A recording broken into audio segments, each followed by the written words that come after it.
Good morning, guys. You're live with the Guyanese Critic. And this morning I got something interesting for you guys. Right? So let me see who's on, who's watching. What is hot and what is not.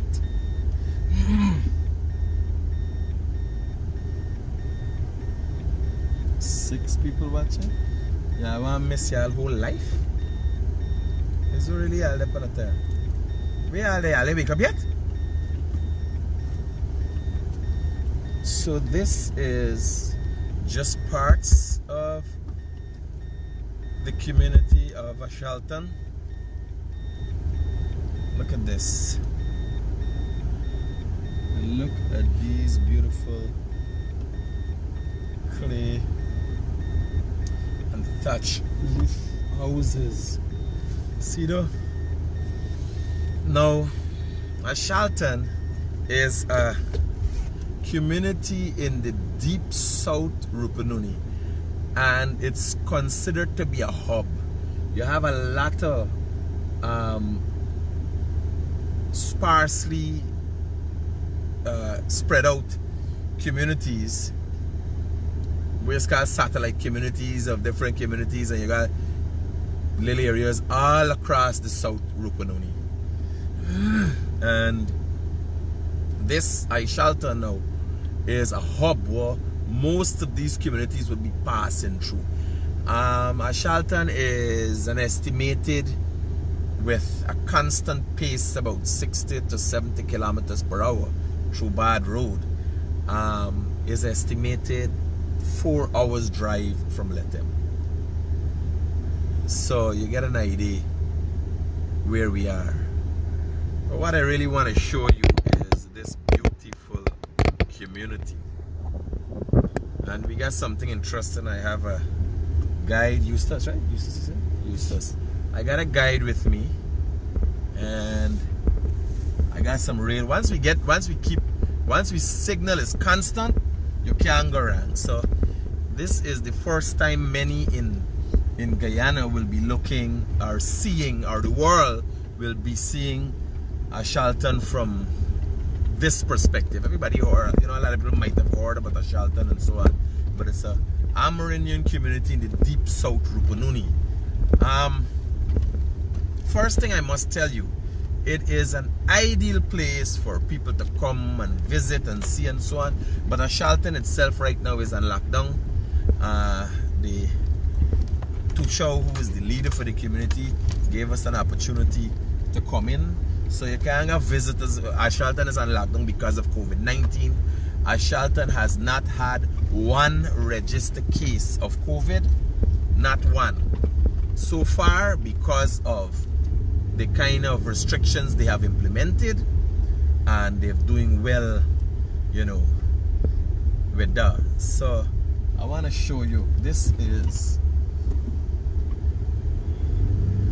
a lot of the housing setup here is the same way that it would have been for thousands of years, how indigenous people have been living, but we still get modern structures and things. Look at that, right? We still got a set of modern structures and so on coming up, right? So we're heading to an area that I've been interested in, me kind of thing. We're driving through the town, but I don't think, we living in Georgetown and you're living in the civilized world. When you come to a place like this, I got an interview that I did with one of the oldest residents in AISHALTON. I'm going to be posting that up very soon. And one of the problems is signal. Terrible signal. There's only Digicel in this area. So, fortunately this morning I was able to get some signal.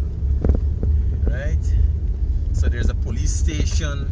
Watch at this, watch at this, watch at this. Beautiful. Beautiful. So you got thatch roof, and the leaves is from where you call the Ite tree, right?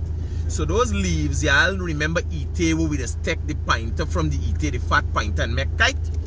Well, those are the leaves, and then they take a kind of softwood and they do the side of the house with that too.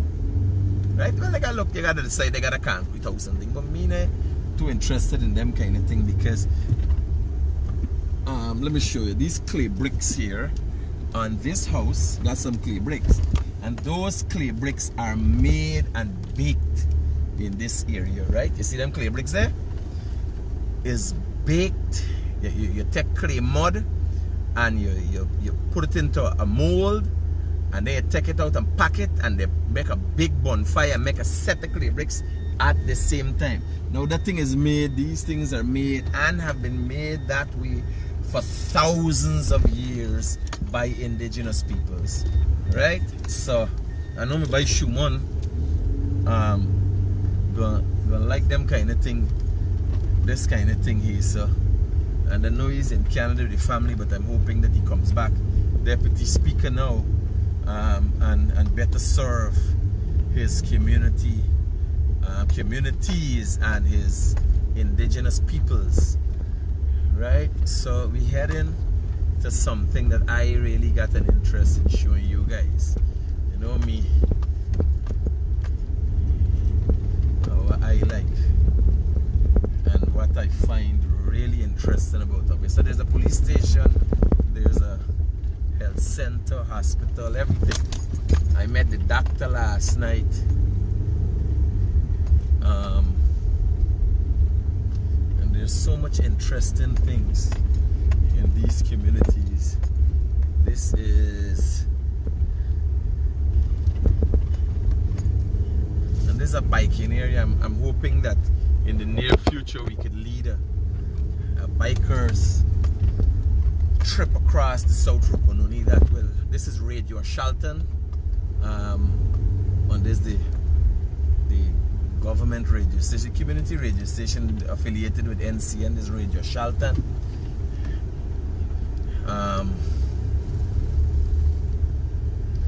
This is where they're doing the weather down this side.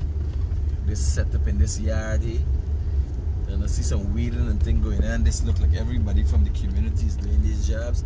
You see this setup here is where to check the weather, the wind speed, and all kind of thing. That is how the weather patterns could be read across Guyana. So I ain't carry you through the main parts, but that again, it's a big community. It got everything. Got a few thousand people living here, and it is a hub. This is the AISHALTON Primary School, right?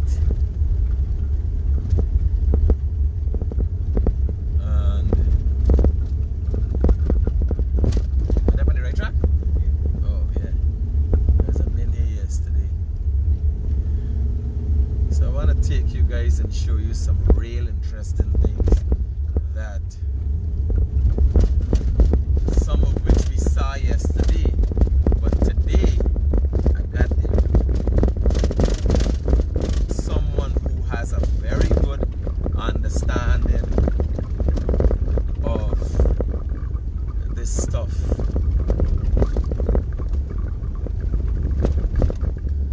And with the day being brighter than the video that I did yesterday evening, I think I got a lot of interesting stuff to see. So again, for those of you who are tuned into the Guyanese Critic Morning Live, this morning I'm coming to you from the AMERINDIAN community of AISHALTON. It is in the deep South Rupununni, and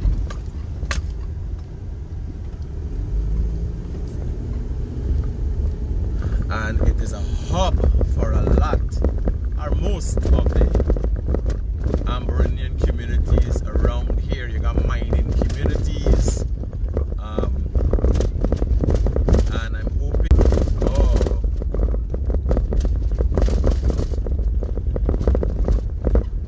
so we got a nice new bridge here. You get a little signal black out there just now. They're worried. So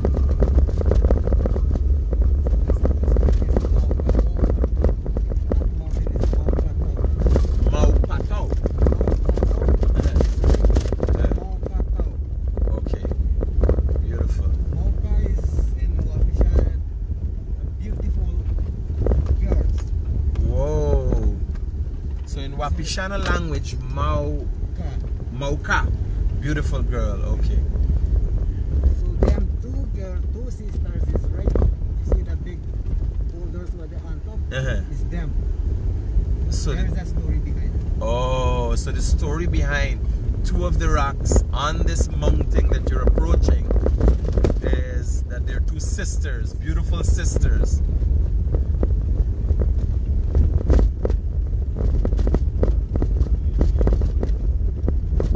So I want to carry you back to the petroglyphs, and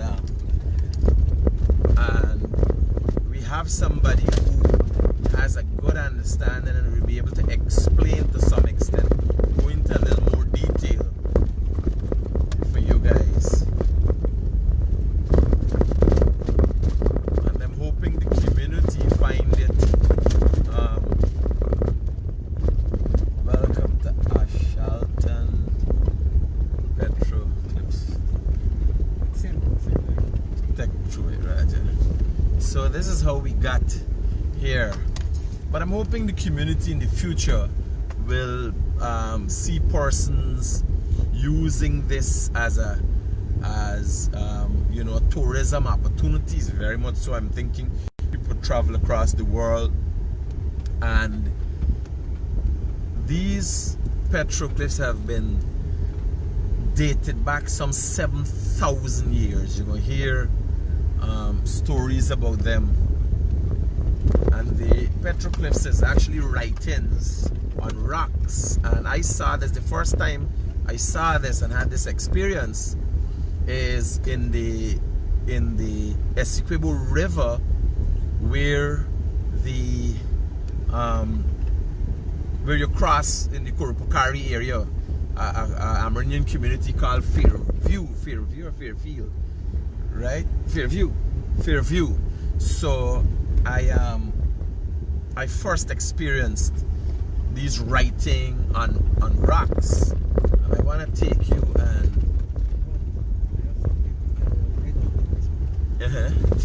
Go straight to them. to where the cows in there. Yeah.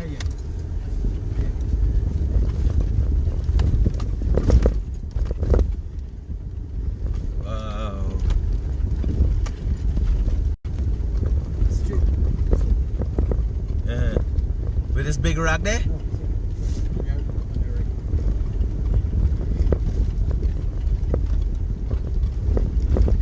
Don't worry, you can come out and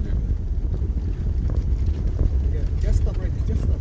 right here. Yeah, just go down right there. That's something.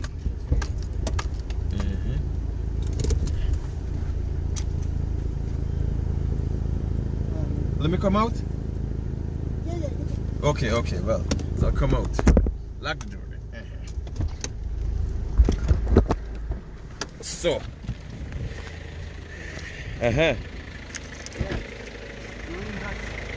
During the years, if you could see,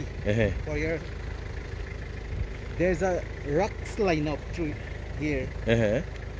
During that time, they don't have wars. Yeah, so during that time now, and it is still there, you can see from here. The rocks got a path. They are lined up during that year. Right there. Oh.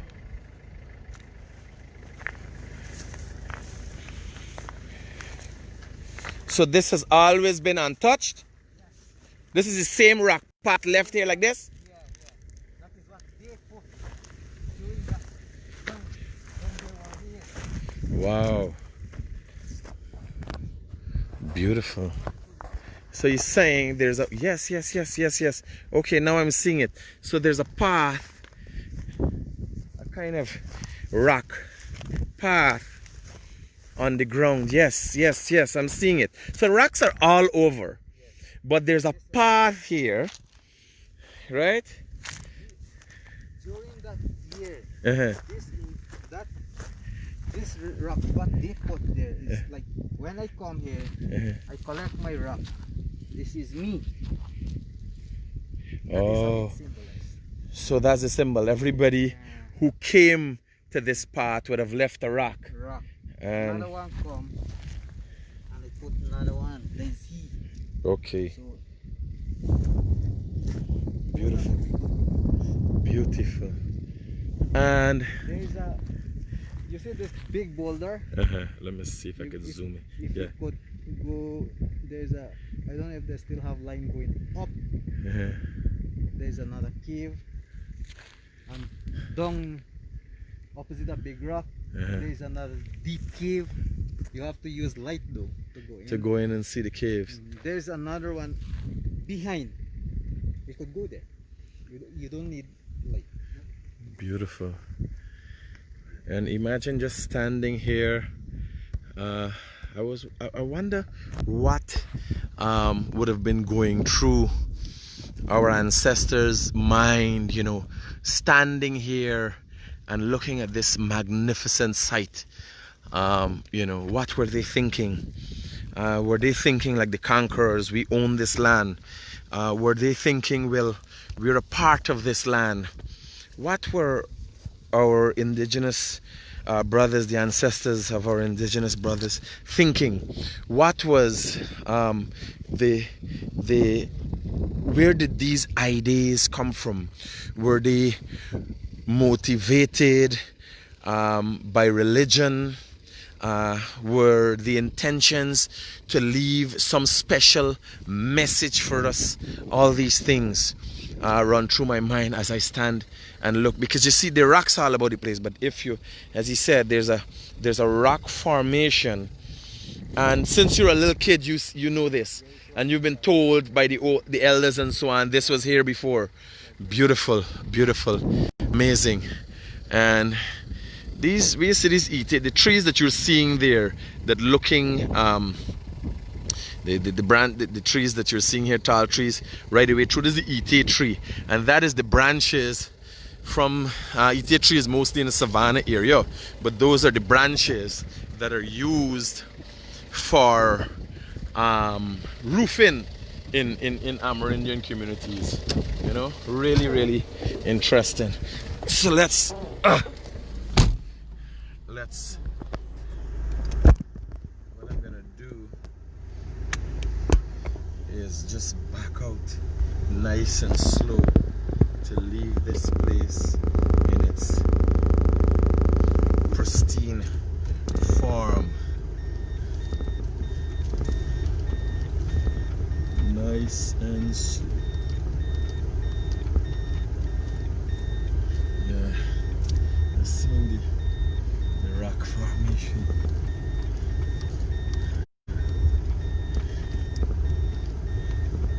And I think Toyota Japan gotta do something for me, because I carry Toyota to new heights in Guyana.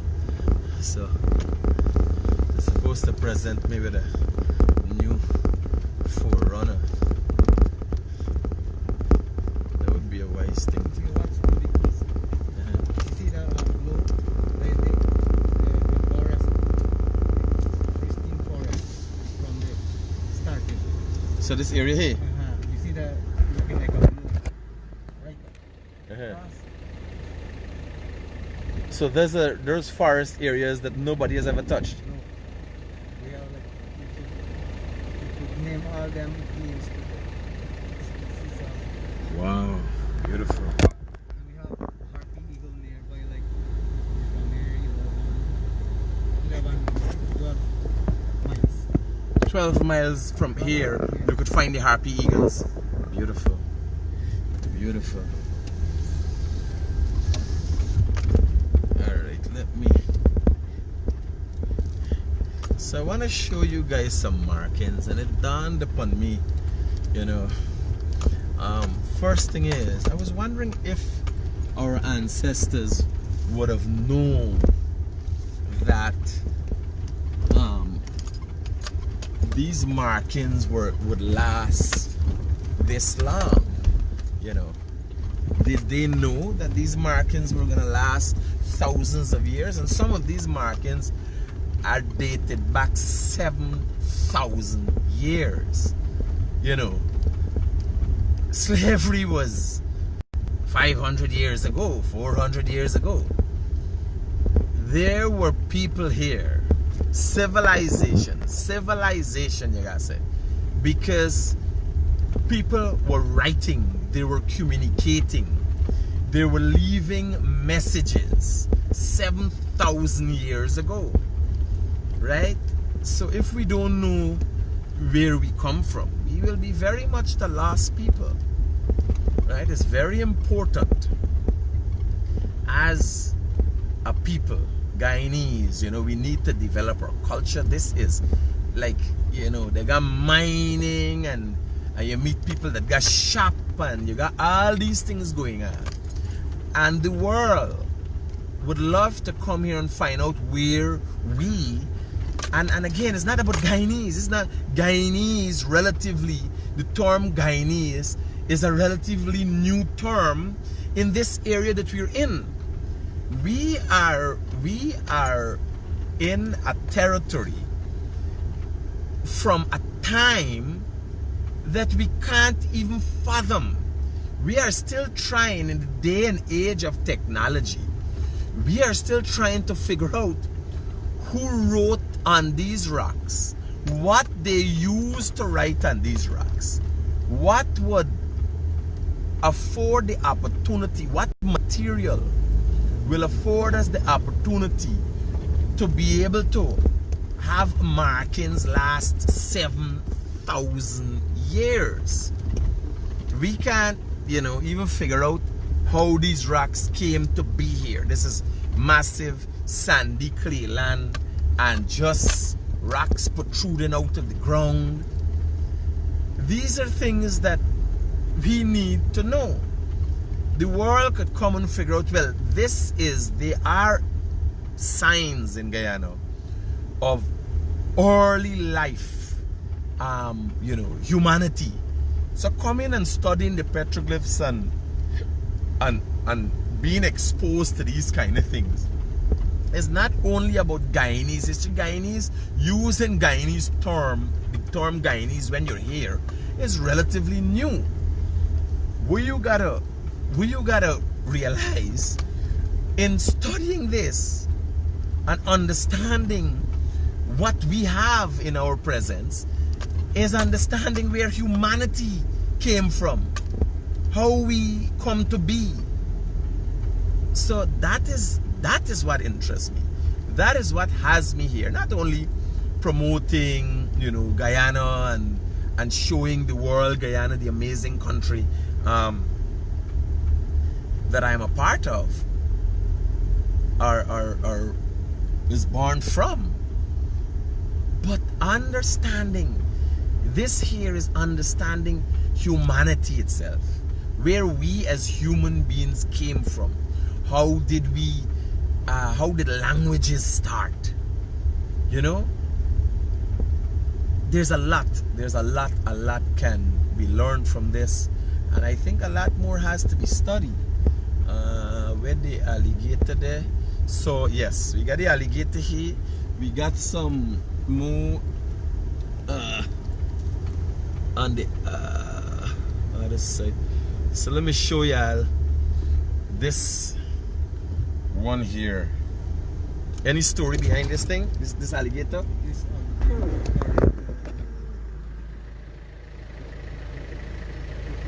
Come, let me go on this side. So this is what I think last night, right? And I'm gonna show you just for you to get an understanding. So look at this. Are you guys seeing this clear? I barely seeing into the camera. So let me see if I could turn up my screen light a little more so we can see. So look at this. So thousands of years ago, and I'm saying again, these markings have been dated back, and nobody can figure out how they could last so long. So our Amerindian indigenous brothers, the ancestors of our indigenous brothers, saw this. Imagine coming on a plane with your arrow and bow. You're on a plane. You're not aeroplane, right? You're on the plains, the flatland, the savannah. So you come and you see these rocks look like an alligator, right? And you decide to paint the teeth on the alligator. You decided to put the eye. Right? Look at it. Look at it. Look at what it looks like. So they were artists. They were artists. They understood things. So the creature cut the boat in half. So this is what they call the Noah's Ark. They called it the Ark. So this scene here, there's a in one of the rocks there's a drawing of a saw, large saw-like on one of the rocks, and it said the story behind it is that the saw was used to cut the boat in half, the Noah's Ark. I'm gonna try to get some drone footage, maybe a YouTube live for you guys to see what's going on up there, because I could only imagine it would be really interesting. But you know, one of the things I want you guys to dawn upon is what was going through.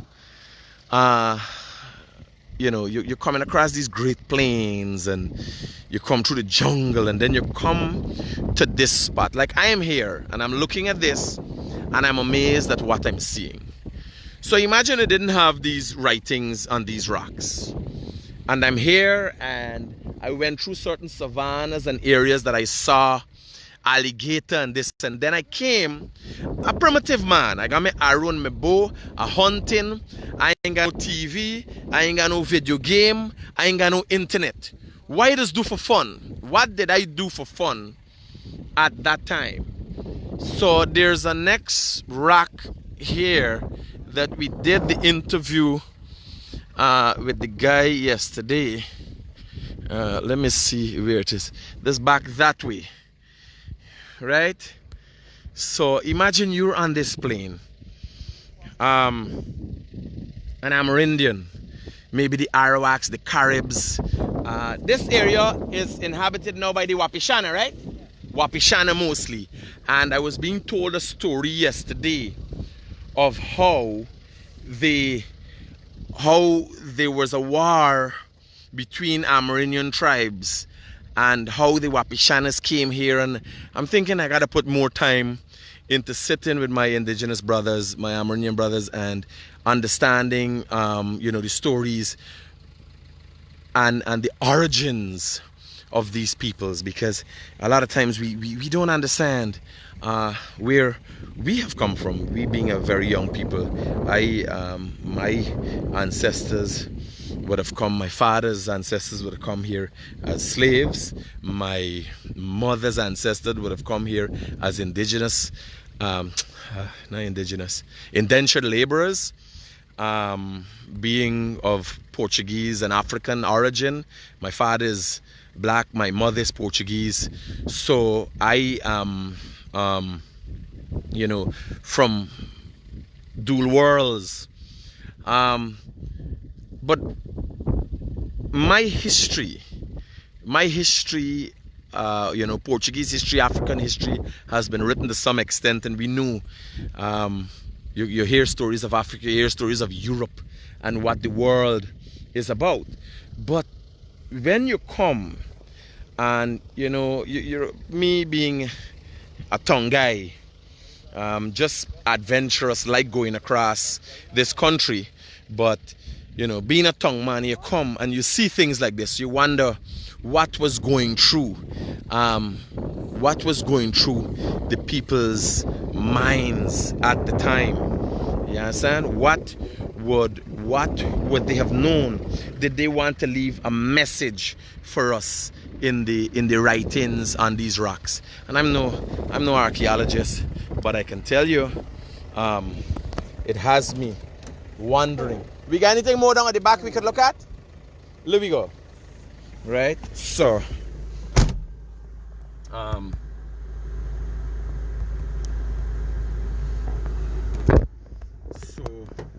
gonna try to see. We're gonna try to see if we can get let me read. I guess those rocks and writings are probably since Columbus came. No Rena Bipat Pasad. Columbus didn't dream 7,000 years we're talking